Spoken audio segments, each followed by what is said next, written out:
So let's move to the next biophysical process that has to do with the exchange between the cell and its environment. Now take a look at that diagram there. This diagram explains what diffusion is all about. Now you can see in the upper left, or in the left hand side, we have higher concentration of molecules outside the cell. Now look at inside of the cell, there are no molecules found there, no particles found there.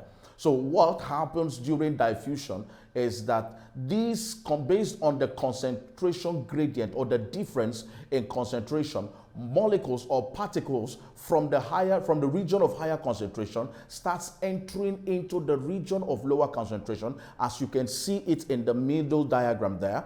And then when you go to the far right, you're going to see that there is almost an even distribution of particles or molecules.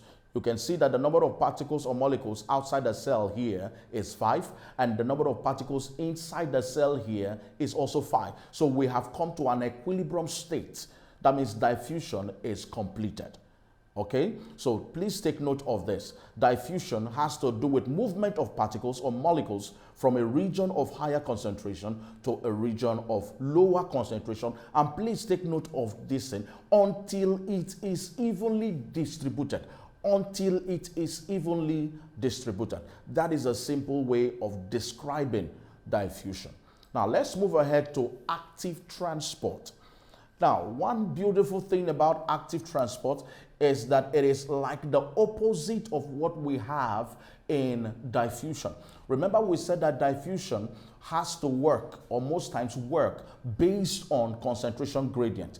If you look at the definition of diffusion, we said that diffusion, it has to do from movement of higher concentration to a lower concentration. So that is a concentration gradient.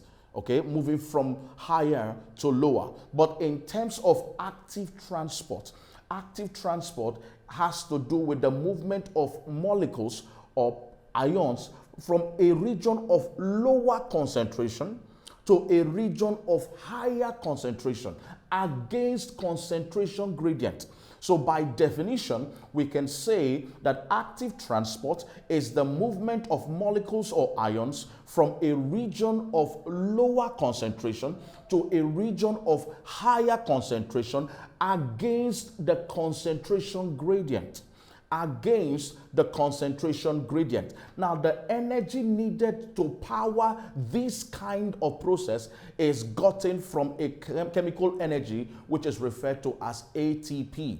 Now, what is ATP? ATP simply means adenosine triphosphate. It is a form which energy can be stored, used, or done with. Okay? Any form with which energy can be used or stored. That is what we call